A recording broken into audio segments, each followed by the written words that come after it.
Welcome into DNVR Buffs Live. My name is Jake Schwanitz. Today I've got Henry Chisholm joining the show. Before we get into it, we are presented by the American Raptors. American Raptors, get your free tickets at AmericanRaptors.com. They're also streaming all their games there. Shout out to those guys. Henry, welcome in, man. How you doing? I'm doing good. I'm just going to say right now, I took the Buffs money line this weekend. 6-1 odds. Yep. Really? It's 6-1. How can you turn that down? Okay, I love that energy. We were talking about it a bit yesterday. I didn't know if you were actually being serious about it, but no, I'm in. Okay, great. 3-1? Yeah. Then we'd have to talk about it. 6-1 though, I'm all in. And actually, so Will Sherman, who you probably don't know all that much about because you're new here, but he was he was the right tackle in 2019, the left tackle in 2020, and I think he was like a fifth to seventh round pick of the Bears. So he spent last season with the Bears, spent this offseason with the Pats, now in the Broncos practice squad. Oh, so I got nice. to catch up with him for like 10 minutes today, which was fun. Great. Yeah. That sounds awesome. What did he say? Did he have anything to say about the TCU game? Yeah, he actually said that last week was his first time as a fan in the stadium. So he didn't make it back last year. Yeah, so that was interesting. Both of us, actually. Yeah, you share something in common with him. I know. Let's start off there. We'll talk a little bit about the TCU game. A couple of firsts for both of us, though, at that game. Talk about your first experience as a fan in Folsom. It's a wild place for sure. Obviously, so it's a late night game already, 8 o'clock kickoff. So over at the Dark Horse beforehand, had a few beers, had a straw shot, actually split another half straw shot, and then had a Bay Breeze. Had a Bay Breeze. Actually, one of the group did not make it to the game, which I feel like is kind of a staple to a first game at Folsom, honestly. Right. So, yeah, we go through all that, walk over. There's like the lightning delay, which we may have been just a tad bit late if not for it. So it was actually kind of nice. But, yeah, I mean, then it's just super late that started. Mm-hmm. Where were you sitting? Student section. Section, like 50-yard line. Well, that was quite the evolution of the student section. I'd imagine pretty hype off the bat. Oh, yeah. And then you posted a picture on Twitter. I think a couple people saw it. It was pretty bare at the end there. It was sad how much it cleared out heading into the fourth quarter. Yep. So I think that they were down 13, maybe 14 at that point. The score was 17-6, I think. First drive of the fourth quarter. Yep. Yeah, and so you see fourth quarter and not that big of a lead, and you think like, yeah, people, it's college football. There's plenty of football to be played. There's a real path to come back.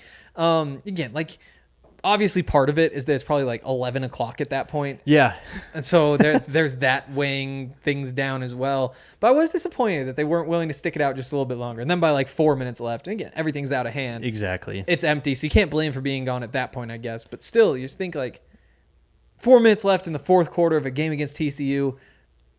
This crowd should be packed. Yeah. The crowd should be packed. Yeah, it was a little disappointing to see that for sure because they really brought, I think, a great energy, especially through the first half, and then it just kind of faded as we went on.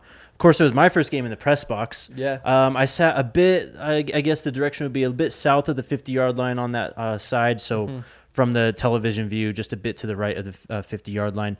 It was fun, that lightning delay, though. That was a momentum killer. And the only thing I could think of is, 8:45 kickoff. I'm here in Boulder. I got to drive back to Denver, do a show. It was a late night for me on a Friday night, man. Yeah, I'm sure. Yeah. My first game covering them at Folsom was the Nebraska game. I sat next to Woody Page, which was a good time. Yeah, like I go sit down, like look at the name tag next to me. It's like, oh, Woody's going to be sitting here. And for that game, there's like 400 media. Like some of them are photographers down the field. There's like camera guys, all that stuff. But still, like that was a crazy night. I didn't bother Woody all that much, but he actually said after the game, like after the press conference stuff, he's like, yeah, I appreciate you not like trying to talk to me during the whole game. I was like, yeah, definitely. He's like, want to talk now? I was like, for sure. Yeah, so that's awesome. That was a fun one. Well played then. Good on you. It was a lot of fun, though. Looking forward, I think we have a few weeks now. It's the end of the month against UCLA, the next time we're at Folsom Stadium. Wow. Of course, we're heading into Air Force Week this week, going into Colorado Springs. But before we get to previewing that game, I put out some content on the Twitter machine today, Hank. Pac-12 offensive and defensive power rankings. You had some words for me yesterday when I was putting it together. So let's start there with the offense, and we'll start from the bottom down. Oh, my gosh. The wind just blew the windows open. That was insane. Kale, can you help us out? Those windows. They've never done that before. It scared the hell out of me. You can see the tree moving. Is there a tornado or something? I don't know. Oh, look at those heads bobble. Well, that's why we got the bobblehead. So Yeah. warn us next time. Yeah. All right, to the power rankings we go, though. Starting at the bottom, Hank, I put Oregon at number 12, above CU at 11. Would you like to hear my thought process? Yes. We've talked about it on the draft pod many a times. I have a thing of fading Bo Nix, Yep. and he is very bad at playing quarterback. And what I saw did not help me feel better or change my mind against Georgia. I understand it was Georgia, but only 3 points, some terrible interceptions. The way I see it, if you're CU, you're not having that type of ugly play at quarterback. It's ugly, but it's not turnovers with bad interceptions and just complete ineptitude. Yep. Your thoughts, though? So, I mean, I think by the end of the year, we're not going to be saying Oregon has the worst offense in the Pac-12. I think there's a good chance they're going to win 8 games this year. And the way Pac-12 has worked is that Utah, Oregon, and then sometimes USC or maybe Washington, like they'll beat up on kind of the bottom tier teams. And it's like, yeah, these teams are very clearly better. I see where you're going, though. Like, if we're just basing that off of 1 week, like, it's hard to say, like, what did the Buffs end with, 13? 13 points. Yeah, 13 on TCU. They had an offensive touchdown. That is true. 13 on TCU or 3 on Georgia, which is more impressive? I don't know. And if you're not thinking like, well, we have seen some of these guys do things in the past, or like it's Oregon, they have the talent. We know they have the talent. It's going to come around. Like, I get it. I would have put Oregon more around like the 8 spot, 9 spot. But that's only based off of preconceived notions. So if you're not taking those, I get it. I mean, obviously they have a bunch of speed on offense, and as you mentioned, they will be better than what we saw in week 1, especially once they play some of these other teams on the list. In the middle, it's just a bunch of hodgepodge, really, a lot of FCS action for some of these Pac-12 teams. I'll tell you, Arizona, though, is a team that stands out to me. They have the transfer Jaden Delora, I think, at quarterback, and then Jacob Cowling at wide receiver. Those two immediately showed a good chemistry and just ability to make big plays for the Wildcats. I think that you gotta bump up Arizona's power rating now when it comes to the game against the Buffs, because that was a pretty impressive performance in week 1. Yeah, I mean, we'll see how much all of this holds up. It is just like week 1 football, so it could all change. It's tough for me to believe that Arizona could actually have an offense in the top half of the Pac-12, but you never know. True. And they did look good. They did look good. Some teams that looked even better, though, at the very top. At 1, we have USC. 2, Utah, and 3, UCLA. Where do you want to go here? I'll say that Utah and USC at the end of the year, I think, are battling it out for the top spot. Utah has Florida, 26 on Florida. It's a good number. That interception at the end was just brutal. It was brutal. What I liked from Utah, though, is, Cam Rising. We talked a lot about him in the summer on the draft pod. But this is a guy both in the run and pass who seems a bit underrated and honestly kind of disrespected amongst the national media. This is a good quarterback Utah has. Totally. Do you want to go defense in? Yeah, let's go defense. Defense at the bottom of the list, we have Washington State and Cal, and then I put Oregon again. I know they have the players, but God, 49 points. I didn't see anything really impressive or any NFL flash type plays from an NFL caliber defense or NFL players. And then 9, Colorado. How do you feel about that? That's tough. I didn't watch Cal or Washington State, or the bottom 2 teams here, so I don't have a lot to say. Washington State struggled against Idaho. They were trailing late, and then I think they needed a late touchdown to beat them 24-17. I know. It's all just so tough. I mean, FCS teams are better than people give them credit for. Right. I mean, last year, the Montana held Washington scoreless for 52 minutes of a football game. And not even, I was actually listening to coaches. So here's a tangent going back to the Grizz as we always do. But I was just watching a coach's show this week, and one of the things he got asked was like, when's the last time your defense looked as good as it did this week? And it's like, they haven't been this successful since probably that Washington game. It's knocked down Washington. It's like, yeah, compared to the other teams, like Washington was that bad. So I do think like Idaho, they want to be a middle of the Big Sky type of team this year. This is a bad game for Washington State. So again, like, is Washington State's defense really this bad? Maybe it is in the bottom 3. I don't know, though. But if you have to pick somebody, I guess I can't argue against it. They were the one that stood out to me. At the top, again, same 3 teams, USC, UCLA, and Utah. Who do you think has the best defense in the Pac-12? You could even throw Oregon in there if you wanted. Yeah, because I could understand that.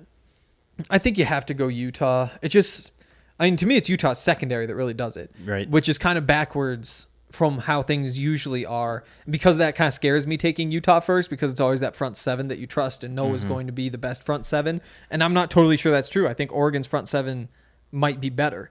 After this week, though, it's like, maybe not. So I think Utah has to be number one. Yeah, it's, they got really destroyed by Anthony Richardson's legs as opposed to anything else. But USC with the 3 pick sixes, I know they didn't really have a great quality opponent that they were playing, but that stood out to me. That's why I put them at number 1. That's going to do it for that. We're going to switch over to talking about Air Force, but first I want to talk about DraftKings. Football fans, the first Sunday of the NFL season is here. Season starts tonight. Let's go, man. I know. We were just so talking excited off air before we got on. I think we're both raring to get out of these chairs and watch some football. I know. DraftKings Sportsbook is an official sports betting partner of the NFL and is giving new customers a can't-miss offer to celebrate the return of the NFL season. Right now, new customers can bet just $5 and get $200 in free bets instantly. And as an added bonus for Week 1, everyone can experience the thrill of DraftKings early win promotion. Bet on any NFL team to win. If your team leads by 10 at any point during the game, you get paid instantly, even if your team loses. Download the DraftKings Sportsbook app now and use promo code DNVR to get $200 in free bets instantly when you place a $5 bet this Sunday. That's code DNVR, only at DraftKings Sportsbook, an official sports betting partner of the NFL. Minimum age and eligibility restrictions apply. See show notes for details. Also, let's talk about Athletic Greens. Our next product, our partner has a product I use literally every day. Because football season's here, man, it's a busy time. You got to get those nutrients and vitamins in you. Athletic Greens has 75 high-quality vitamins, minerals, whole food source superfoods, probiotics, and adaptogens. To make it easy, Athletic Greens is going to give you a free 1-year supply of immune-supporting vitamin D and 5 free travel packs with your first purchase. All you have to do is visit athleticgreens.com/buffs. Again, that is athleticgreens.com/buffs to take ownership over your health and pick up the ultimate daily nutritional insurance. All right, Hank, let's start to get into some of this Air Force stuff. This is a team, they played Northern Iowa last week, an FCS team. They managed to put up 582 yards on the ground, 9.4 yards per carry. I think it was, off the top of my head, 7 or 8 rushers over 70 yards rushing. The quarterback, Hazik Daniels, went 3 for 6 passing, 109 yards. He had a 1 touchdown passing, which was an 80-yard completion. It was actually their first drive of the season. That's how they capped that off. Their defense allowed 286 yards passing off of 20 of 32 passing. So let's start there. Is that where you think Colorado can really expose Air Force's defense, is by, showing up in the passing game? Maybe it's JT, maybe it's Brendan Lewis. We'll get to the quarterbacks in a bit. But is that where you think Colorado can do some damage? That's, it's a tough call. Air Force has so many limitations, obviously. And then because of that, they don't get as good of athletes. And it's just tough to say, are they missing out on the back end talent more than the trenches talent? And, last year, I forget his name. They had that great defensive lineman who graduated. I'm not sure if he got drafted, but he was in the conversation. I don't think he got drafted.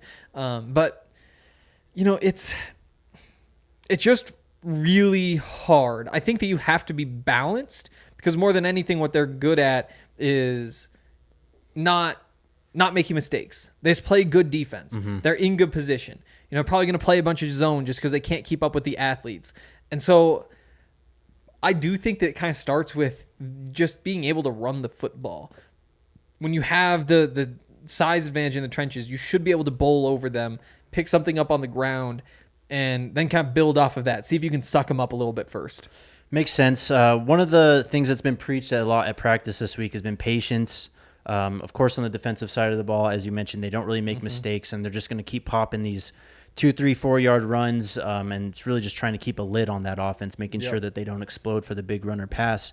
But also patience on offense. As you mentioned, controlling the clock on both sides, it's going to be a big thing in this game, and I think that's kind of what you said. Colorado's best chance is controlling the clock on offense, maybe getting the run game. The run game last week in the first half was actually pretty good. Solid. They were moving the ball. They outrushed TCU. It was like 107-13 in the first half. So they can do that. Game pace just kind of got away from them in the second. Yep. So that's really going to be where the emphasis, I think, is on offense. Let's go to the defensive side of the ball, though. Air Force, as we mentioned, over 580 yards rushing last week. Can the Buffs hold them to less than 350 yards rushing, do you think, and really put pressure on them as a whole? The thing about Air Force is it feels like you either stop them or you don't. Like either they just run for as much as they want to run for and you wind up with 400 rushing yards or whatever, or it's just like, oh yeah, they didn't get it going. 112, and that was their entire offense. Mm-hmm. And so keeping them to 350, I mean, I think that should be the goal. Maybe even 300? So I think in 2019 when they played, it was around 280. Yeah. I mean, Colorado lost the game, but they held them to 280 in rushing. Yeah, I believe that. You know, I was talking to Will about that today. It's like, yeah, we had him. Like, you did have him. Got him to overtime. Like everything was right there. Just had the long run, as often happens, from the one blazing fast. What's his name? Caden Remsburg. I think he's gone now. He's got to be gone now. But I don't know. It's all about stopping that run, and it's just patience and being responsible. And you know what? If they run for 3 yards, they ran for 3 yards, but that's the way it's supposed to go. You can't get too aggressive. And because of the way their offense goes, you need the safeties to be playing the run fits. Like the cornerbacks need to be involved in making tackles. And so I think that I really like the fact that they're so veteran in the front seven. Like there's so many guys there where you say like, okay, Terrence Lang, go do your job. He'll do his job. Ryan Rodman, Quinn Perry, all those guys. It just, once the ball gets to the edge, do the young guys actually make those tackles? Because all it takes is 2 blown tackles, 2 70-yard touchdowns, and all of a sudden you're way behind where you need to be. Well, that was the difference last week. I mean, CU fit the run really well until the second half. They kind of went to some lighter boxes in that second half, and then it just came down to the secondary tackling, and they weren't able to make a couple tackles. That's especially what the first big run was in the, I believe it was fourth quarter, that put TCU up 24-6. But yeah, the tackling kind of went down as we went through the game last week. I will say something, though, that Air Force lost 2 fumbles last week. I mean, they also allowed 405 yards offensively to Northern Iowa. Yeah. So, I mean, this is a strong team, make no doubt about it, and it's, of course, because of their play style and just how they're coached. But it does seem like defensively there might be some chinks in the armor, and if they're able, I mean, if the Buffs can get a fumble or two, that's game-changing. Absolutely, right? Totally. And I do think that, you know, Air Force probably does get a little bit disrespected in terms of their talent. You know, it's not like they're, you know, Division II players out there. Like, they're still good football players. They just aren't, you know, Terrence Lang. Right. You look at it and you're just like, wait, how does that even happen as a person? Yeah. Like, you're massive. So, I don't know. I do think, though, that, turnovers, not making turnovers, that's the sort of stuff that in a game like this, it just gets multiplied. All right, let's look at singling some people out here. Who are you looking to step up for the Buffs this week and really make a difference? We'll talk about the quarterbacks after this. So non-quarterback, who do you think needs to step up the most? Wow, that's a good question. I think it needs to be offense. Not that, like, the defense was good, but I think the defense did enough to get you in a game. And if you clean up 1 or 2 little things, all of a sudden it's good. So I think that who needs to step up has to be offense. It's so hard just to pick one offensive lineman. Right. So I don't think I can go that route. The receivers, I mean, big RJ Sneed game. Prove that you really are that good. I think that's tempting. I think either that or Alex Fontenot is probably the way I go. I'll go RJ Sneed. Okay. Yeah, he's still kind of working back from injury. I think he only played 8 snaps last week. Really? He did have a couple catches, though. So it looks like, he's been ramping up over the last few weeks. We'll see if it comes to a head this week. I agree, though. I think I'm going to go with the offensive line. I think that's the unit that needs to be challenged the most. They did play a decent game, especially in the first half. But Leaks kind of came through in the second half, not in just pass protection, but the run game. I mean, of course, game pace cut away from them in the run game, but it just wasn't as good in the second half. So that's the unit I think that has the most on them. But besides this next unit that we're about to talk about, quarterback, it's been a huge topic for weeks. We're still here. What are your quarterback predictions? Who starts? Is it still Brendan Lewis? I do think it's Brendan Lewis. It's just so sad, right? Because you go into the season, you're like, everybody thinks the Buffs are going to be terrible. I think there might be something like there's at least a chance. There's at least a chance. You go out and do that, and the offense struggles in such a similar way to how it struggled before, and you just get disheartened. Like all of a sudden, it's like this whatever 25% chance that everything is clicking actually behind the scenes.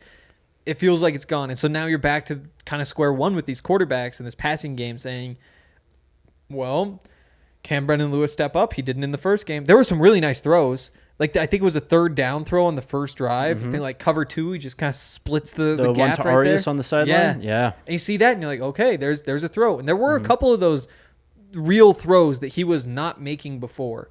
And I think, it goes back to in the spring when Brendan's saying, yeah, they're showing me where to go with the ball and each look. That's the kind of throw that makes you think that, where you say, yeah, the hole in the cover 2 on the sideline, like, make that throw when that's there. And it was there, and he did it. And there were a couple of those that you look at and say, I think that's growth. It's not enough growth, though. Yep. It's still not enough growth for this team to win more than 3 games, I don't think. And JT Shroud at this point, that 2-minute drill at the end of the half, I think it went really, really well. I think he made a lot of good throws. There was the one like near interception on the sideline. Right. I don't care at all. I mean, there's 13 seconds left. Exactly. Yeah. Do something. And I think what Carl said something. They both made their mistakes, whatever. He's protecting the quarterbacks. They both need to be better, whatever. JT did look a lot better, and the fact he didn't start the second half of that game is really disappointing. And I think he should start this next game, but I don't think he will. It looks like Brendan Lewis is going to be the guy again. Carl wasn't willing to talk too much about the position this week with us. I think understandably so, with all the noise surrounding it.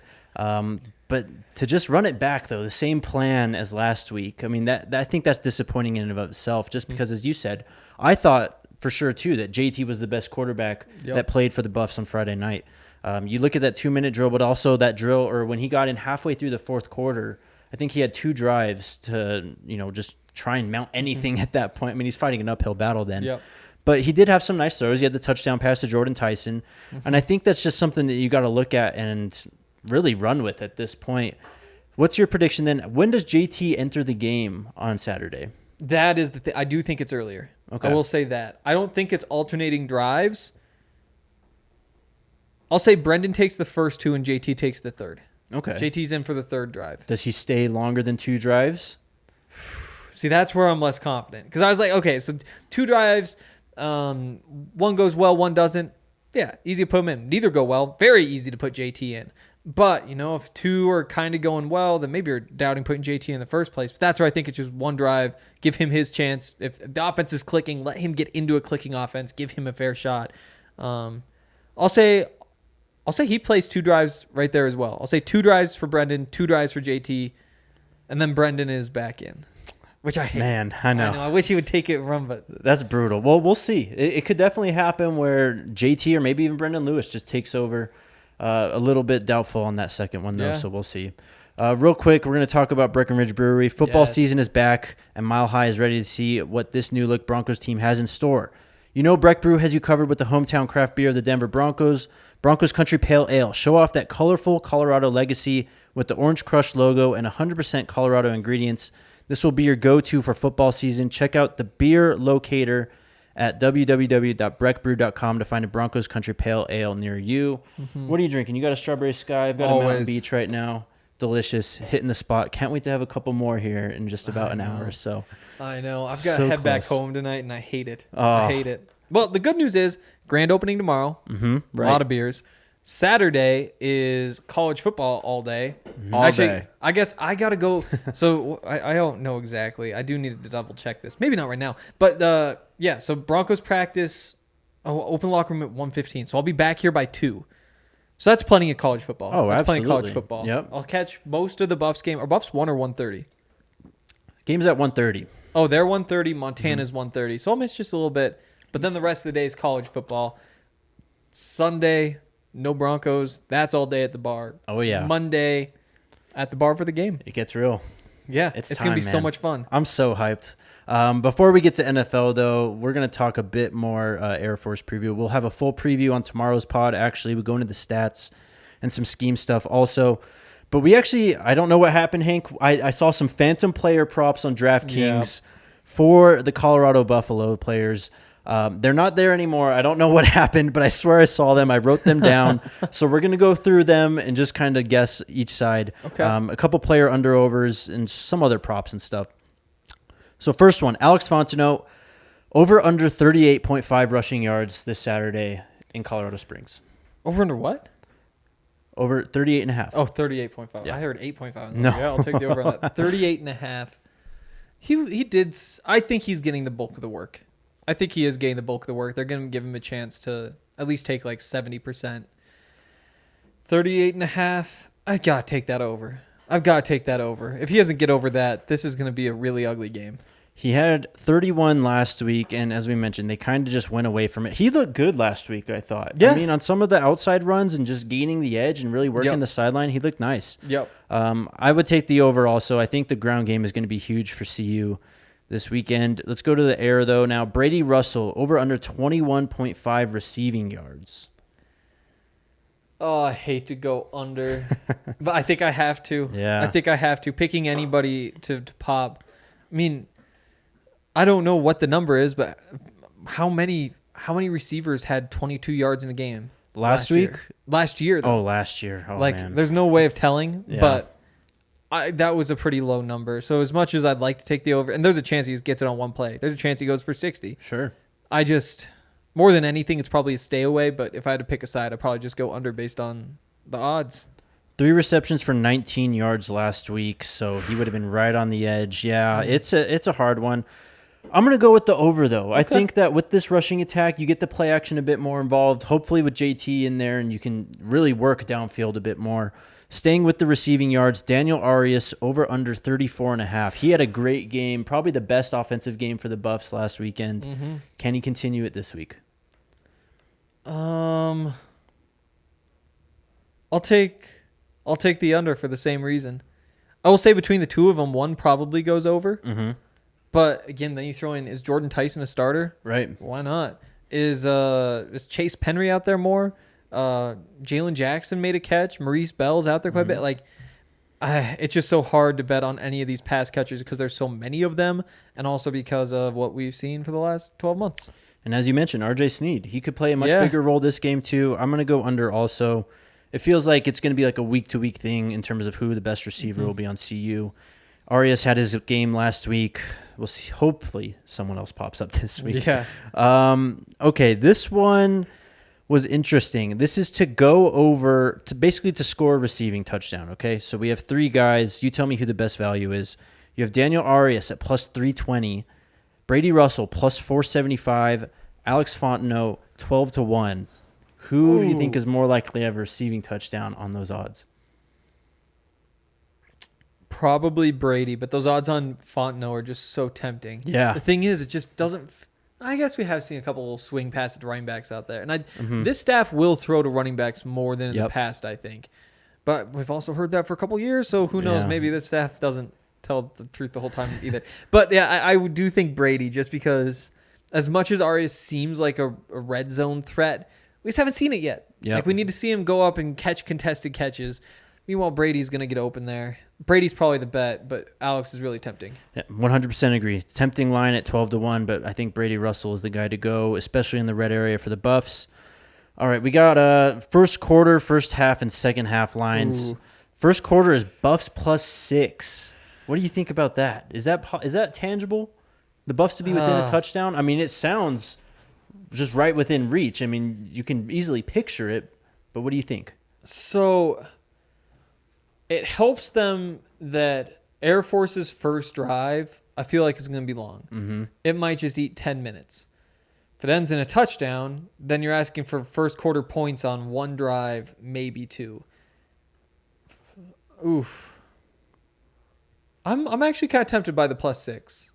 I'll take the plus 6, especially with the fact that, Colorado wasn't picking up a bunch of splash plays either. Right. They're moving the ball slowly. So if the Buffs get the ball first, and I think if Air Force wins the coin toss, they'll give the ball to the Buffs. Mm-hmm. That's probably true both ways, so it's probably 50-50. But I do think if the Buffs get the ball first, Air Force might not have enough time to score. Yeah, I completely agree with what you're saying. And, I mean, plus 6, basically you're just betting on Air Force's first drive if they score a touchdown or not. And if the Buffs are able to score points on their first drive at all. Then you're good, yeah. Yeah, so, I mean, it's very tempting. I don't know if I'm willing to dive in on that. I mean, you're all in on the money line, so why not? Let's go to team totals, actually. Buffs team total over under 15.5. They're saying 2 touchdowns is about the line here for the Buffs. I mean, I take the over. really? Okay. I think you take the over. What, they had 13 last week? It might be like a garbage time touchdown that puts them over the top. They should be able to manage 15.5. That's not asking a lot. I mean, the offense was able to move between the 20s. It seemed Yep. pretty well. It's just they kind of got down into the red area, that's where it started to struggle. And Carl's aggressive on fourth downs. There's that too. He wasn't aggressive on the third quarter That fourth is down true. last week. There was that one. So I do wonder, because there was one driver that got down to like the 10, didn't get points, right? Yep. Mhm. Yep. Could have been different if they got points, but also that's the same sort of play calling you probably expect. Yeah, I'll take the over. I think I'll take the over. Love it. This one, they're saying Air Force team total set at 33.5. A bit disrespectful there, don't you think? My gosh. It is disrespectful. I see why. Yeah. Especially if the offense isn't chewing any clock. I'll take the under. All right. I'll take the under. 33.5, take the under. You're Yep. fully on board then. I feel like I don't even Wild. need to ask you this, as you already said you're on the money line. But let's talk about the line. 17.5. I mean, it's pretty big. I think this is the largest G5 spread against Colorado ever. Yep. That's insane. What the hell's going on with that? I mean, 17.5 is a massive spread. Yeah. How do you not take that? See, I came into the show thinking I probably wouldn't. But then you hear 50.5, 33.5. Those are the numbers you're looking at. They've got to be able to cover that many points. Yeah. They've got to be able to cover that many points. I mean, unless it's like just a litany of turnovers. Like Brendan Lewis fumbles twice, throws an interception. JT comes in, throws 2 interceptions himself. That's the only way I can see Air Force really just jumping ahead by 3 touchdowns. And Brendan doesn't turn the ball over. Exactly. There's a lot of things he's not great at, but he doesn't turn the ball over. Maybe there's more JT, though, and who knows? Yeah, I think I'll take the Buffs with the points, which coming into the show, I was thinking I probably wouldn't, but I'll take the Buffs with the points. Love to hear that. Absolutely love to. Anything else you want to say before we head out, Henry? Like I said, 6-1. Will Sherman said Let's go. he couldn't believe that it was 6-1, but it is 6-1, and if you're getting 6-1 odds on the Buffs against an FC or a G5 team, that's the third time today I've done that. I think you got to at least take it. I mean, and part of it is because I know I'm going to be watching the game, and you might as well have some action on it. Love that. But yeah, 6-1. How could you turn down 6-1? Things aren't that bad yet. It's After this football. week, they might be. It's college football, man. Anything can happen. Henry, thank you so much for jumping on this show today. I'm sure all the Buffs fans were excited to hear your voice on this pod again.